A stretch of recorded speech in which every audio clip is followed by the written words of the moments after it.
खड़ी होगी बैठे बैठे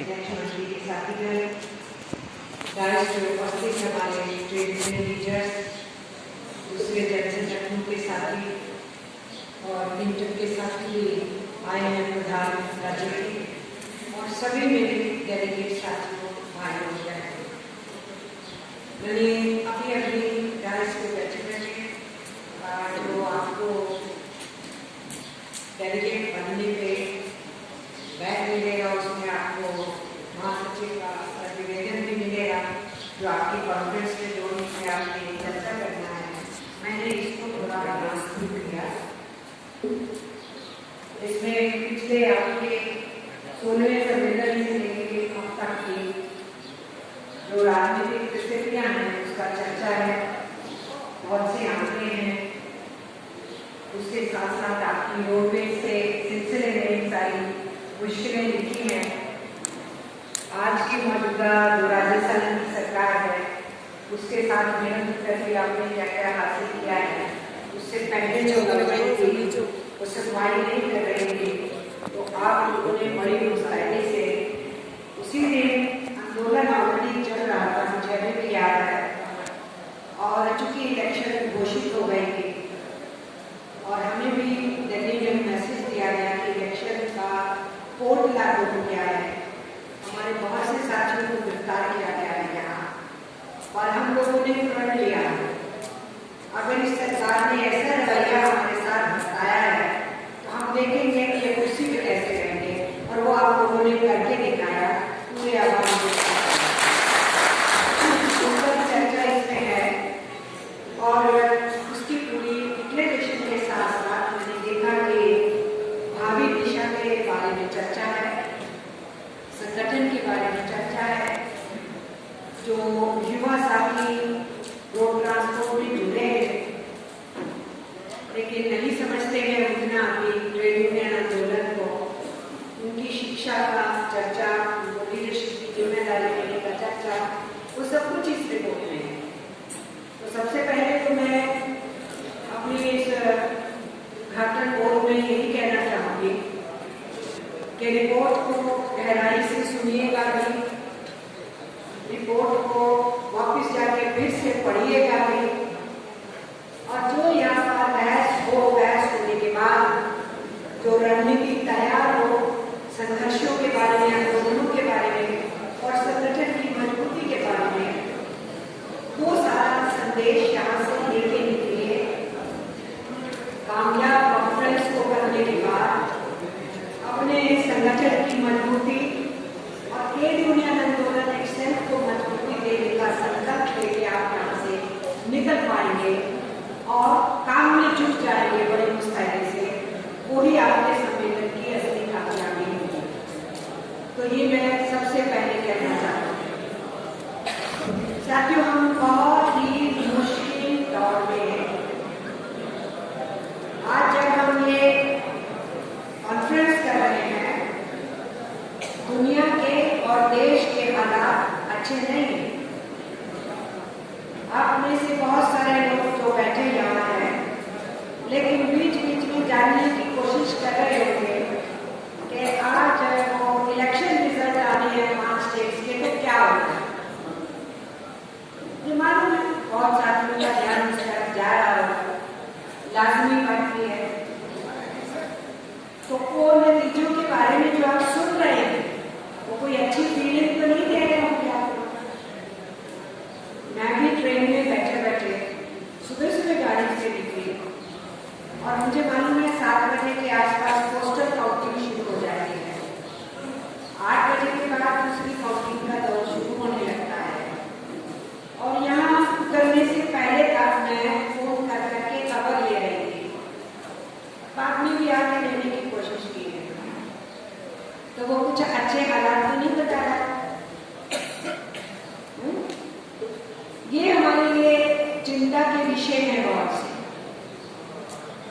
हमारे लिए चिंता का विषय है कि आपकी रिपोर्ट में जिक्र है कि ये चुनाव है, इसलिए अभी चीजों के दाम, पेट्रोल डीजल के दाम थोड़ा रुके हुए हैं। उसके बाद फिर से बढ़ेंगे।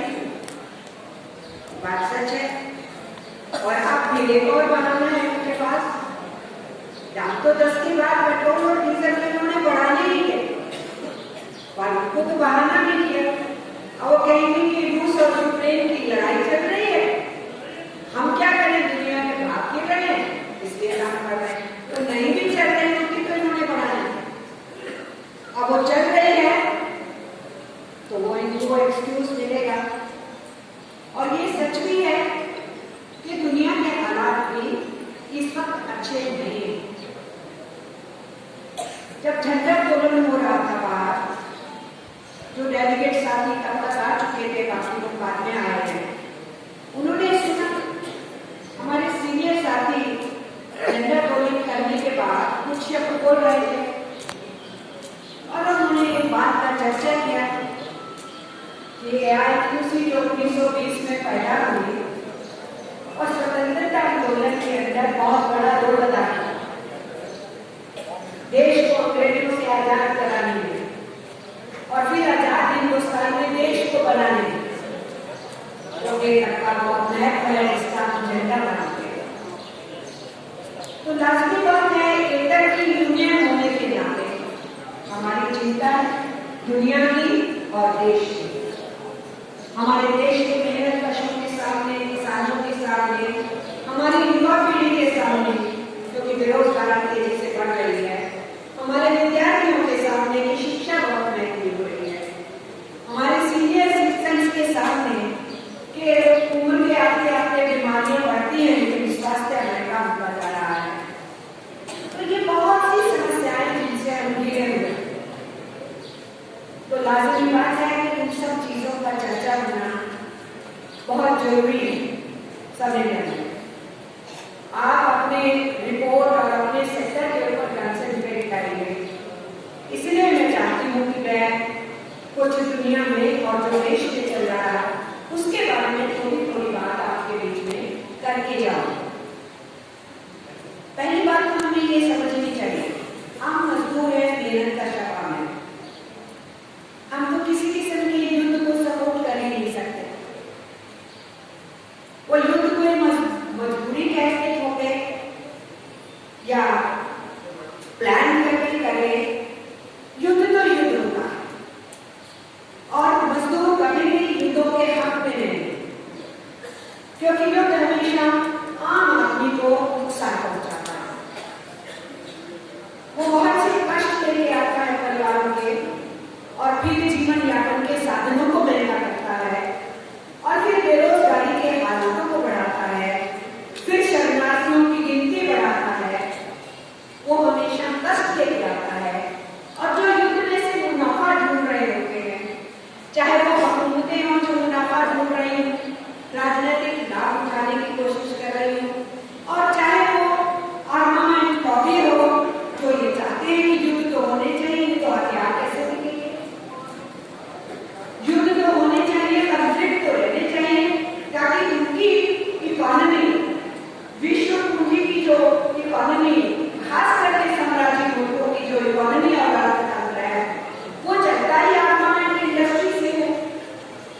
अमेरिकन कॉम्प्लेक्स की अगर आप बात करें तो अमेरिका की जो ऑलमोस्ट 48% जो उनका अर्थतंत्र है वो सिर्फ आर्मामेंट इंडस्ट्री है, शस्त्र बनाना और दुनिया में बेचना।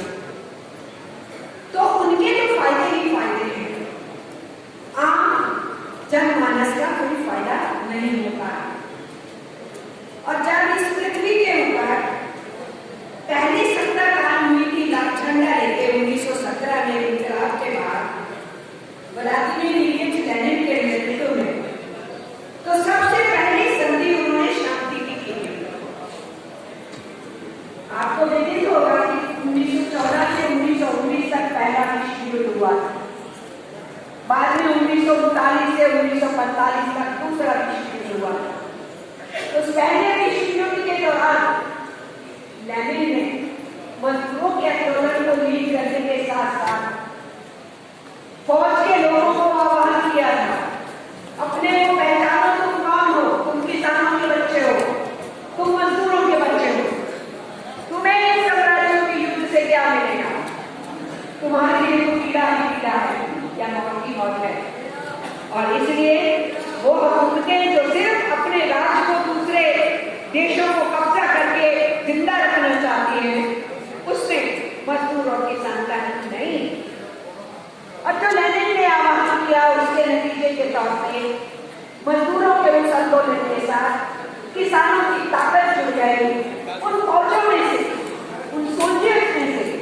किसानों के बच्चों को भी समझ में आया कि हाँ, ये हमारी जंग नहीं, ये जार की जंग है। और फिर वहां इनकलाब हुआ 1917 में। उस इनकलाब के बाद पूरी दुनिया में मजदूर आंदोलन को ताकत मिली। उस इनकलाब के बाद लाल झंडा को मानने वालों की ताकत बढ़ी और हमारे देश के अंदर हिंदुस्तान में 19वीं सदी से मजदूरों के आंदोलन शुरू हुए थे। 20वीं सदी आते आते हमारे यहाँ ऑलरेडी टेक्सटाइल में, जूट में, रेलवे में, डिफेंस में, सफाई कर्मचारियों में और जितनी और गतिविधियां और काम होते थे या जितना छोटा मोटा फैक्ट्रीज और इंडस्ट्रियलाइजेशन शुरू हुआ था, उन सब में यूनियंस बनना शुरू हो चुका था। और उन यूनियनों ने लगातार इस देश के आजादी के आंदोलन के साथ अपने को जोड़ा। देश के आजादी के आंदोलन से सीखा और ताकत ली। देश के आजादी के आंदोलन को ताकत दी, दिशा दी, रास्ता दिखाया। इसलिए आप ये मत समझो क्या एयरटेल से एफिलिएटेड हमारी ट्रांसपोर्ट की यूनियन है तो बस हमारा मुफाद, हमारा फायदा, हमारा प्लस माइनस, नफा घाटा, हमें सिर्फ अपनी यूनियन की चर्चा करके और उसी तक सीमित रहना नहीं। आप एक बहुत बड़ी मजदूर जमात का हिस्सा हो। आप हिंदुस्तान के मजदूर आंदोलन के इतिहास की विरासत हाथ में लिए हुए हो। आपकी जिम्मेदारी बहुत बड़ी है कि जो आज देश का संकट है और दुनिया का संकट है उसको समझो। आपका इमीडिएट और फौरी इंटरेस्ट जो है वो नेचुरली जिस यूनियन से आप संबंधित हैं, जहां आप काम करते हैं, काम के स्थान पे आपकी जो सुविधाएं हैं। कांग्रेस बुलाओ तो सब कुछ लगवा दे। हेलो, अरे आ जाओ ना, अपने रजिस्ट्रेशन वाले को कोई नहीं है। लेकिन इसके साथ साथ पूरे मजदूर वर्ग के सामने और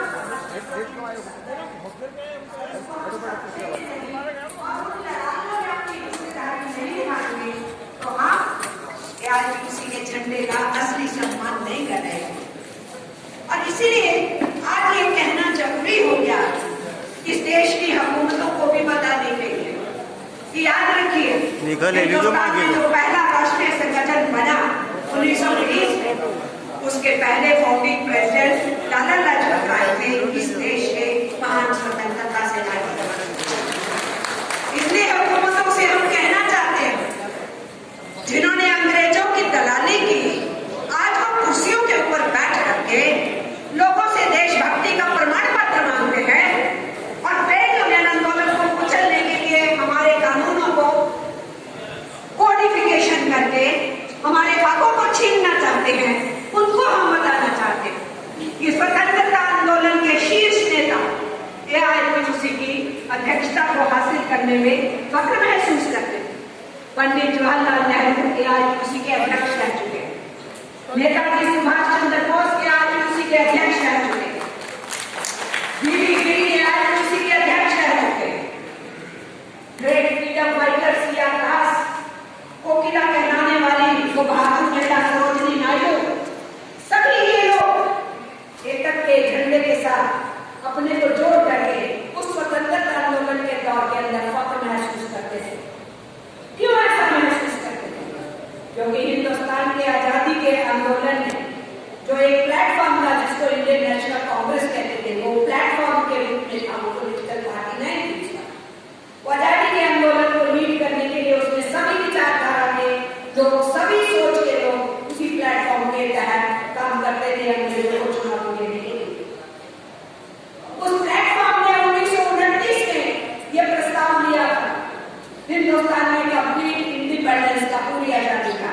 लेकिन आपकी उससे 8 वर्ष पहले 1921 अपनी सेकेंड कॉन्फ्रेंस जो छलिया में की, उसमें यह प्रस्ताव दिया था कि हमें पूरी आजादी चाहिए, स्वतंत्रता चाहिए। तो मैं यूं ही नहीं बोल रही हूं, मैं कोई अतिशयोक्ति नहीं कर रही हूं कि देश के मजदूर के आंदोलन ने अगर स्वतंत्रता आंदोलन से सीखा और प्रेरणा ली, तो देश के इस मजदूर आंदोलन ने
लटका दिए गए।